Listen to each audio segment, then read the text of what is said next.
did this is A, he's unstable, B, he had bad parents, is my guess, and C, he smoked too much marijuana. That, of course, is a fact of reality. Do you know what chemicals are found in marijuana smoke? You idiots, you potheads, you liar. See, you don't understand something about marijuana. It's the most dangerous of all drugs because it is an entry-level drug. It's what brings your children into the world of harder drugs. But unto itself, this kid, by the way, was allegedly a daily heavy pot smoker, and he became psychotic because he was unstable, and the marijuana triggered the psychosis. Now, I realize that the psychosis brought him up to the level of being interviewed for MSNBC, but they haven't found him yet. I suppose that once he's freed from jail, they could give him a shot on the Chris Matthews show as a fill-in. Chemicals found in marijuana smoke, Chris. This may be of some interest to Chris Matthews and Joe Scarborough and Olbermann from a scientific point of view. Many of these people are science illiterates because they never took a science course past the 7th grade. And so they read the lies and they say, oh, marijuana is good for you, it's got medical properties. But they don't realize, because they're ignoramuses when it comes to the basics of H2O, that ammonia is found in mainstream marijuana smoke at levels up to 20-fold greater than that found in tobacco. Hydrogen cyanide and some aromatic amines were found in marijuana smoke at concentrations 3 to 5 times greater than those found in tobacco smoke. And Chris, you should understand, and I know you yourself probably don't use marijuana because you don't need it, frankly. A man like you is so stable that you wouldn't need marijuana, particularly with your sanity is so strong. You don't realize that the mercury alone found in marijuana could affect some of your thinking if you used it. Not you, of course. We're speaking generically here. You don't realize that mercury, cadmium, lead, chromium, nickel, arsenic, selenium, benzoathrenes, chrysenes, and benzoafluoroanthines, and benzoafluoroanthines, and benzoepyrenes, and benzoapyrenes. And I'm just giving you chemical names because I want to show you how dumb you are. You don't realize that naphthalene, fluorine, and these other very, very dangerous chemicals are found in marijuana smoke. So the marijuana smoke is highly toxic, Joe and Keith and Chris. And what I'm trying to get at is that should be banned. Marijuana should not be legalized. In fact, right now, we shouldn't be talking about gun control. We should be talking about rolling back all laws permitting marijuana clinics and, of course, medical marijuana, which is the greatest lie in the history of science. It's almost as big a lie as global warming.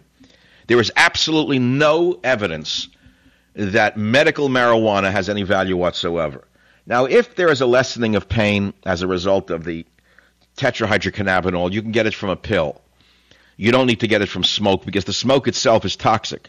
It can induce lung cancer and many other problems because of these byproducts found in the marijuana smoke.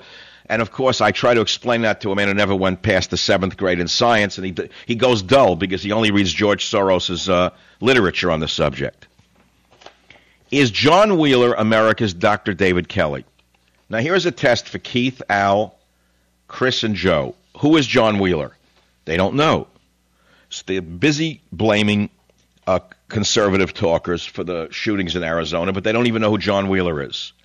They have no idea that in his final hours of his life, John Wheeler, who was found in a dumpster 10 days ago, in the final hours of his life, John Wheeler visited the 10th floor offices of the Connolly, Bove, Lodge, and Hutch law firm in the Nemours building, looking to speak with the managing partner. An attorney at the firm said yesterday. The head of cybersecurity for the Air Force and former Pentagon official who was found in a dumpster, dead, was in downtown Wilmington the afternoon of December 30th looking to borrow train fare to travel north, the attorney said. Now, why would he go to this firm? We have no way to understand that. The medical examiner's office will not even release information of how he died. The FBI, Homeland Security, has no comment to be made about this case. But if you said something that is offensive to a liberal, the black helicopters arrive from the FBI. But you can rest assured that this case is not going away. I have interesting news to report. Debka Net Weekly, which is an Israeli website, has a big issue coming out next Friday looking at the unsolved murder of former high-ranking U.S. White House official John Wheeler, especially at the suspicion that its motive may have been tied to the active interest he was showing in cyber warfare, or even Iran's reprisal for Stuxnet and its murdered nuclear scientists. I'll be right back on the Savage Nation. Be here. Savage.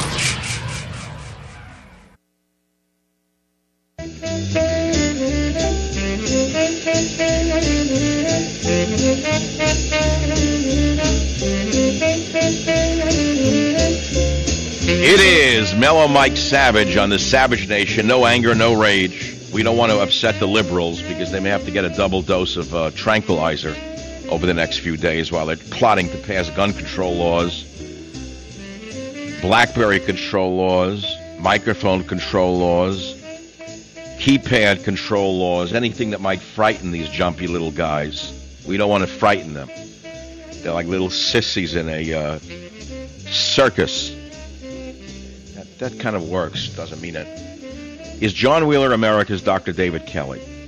In its coming issue next Friday, Debcanet Weekly looks behind the unsolved murder of former high-ranking U.S. White House official John Wheeler, especially at the suspicion that its motive, meaning the murder, may have been tied to the active interest he was showing in cyber warfare, or even Iran's reprisal for Stuxnet and its murdered nuclear scientists.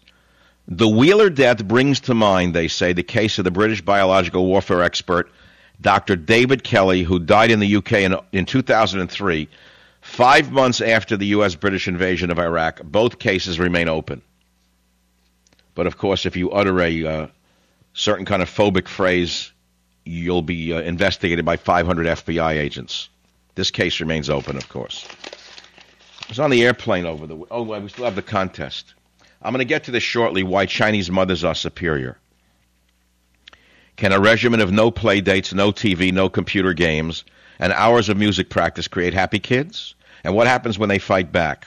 Amy Chua wrote this article. She's a brilliant woman.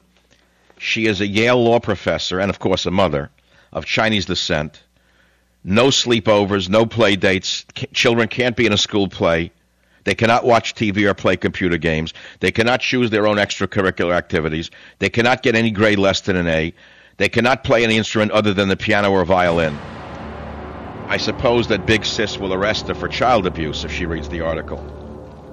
Savage.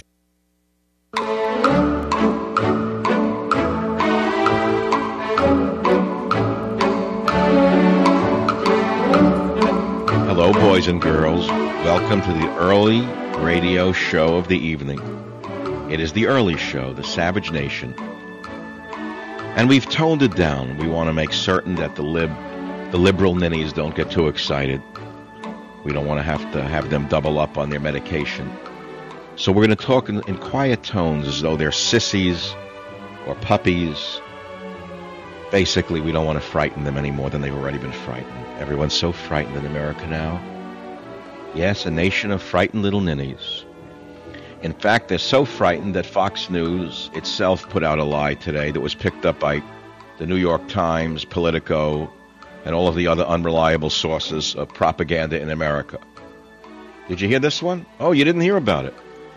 Fox News ran with a story today saying that Loeffner, the shooter, was tied into a white nationalist group. Okay, Fox News starts it.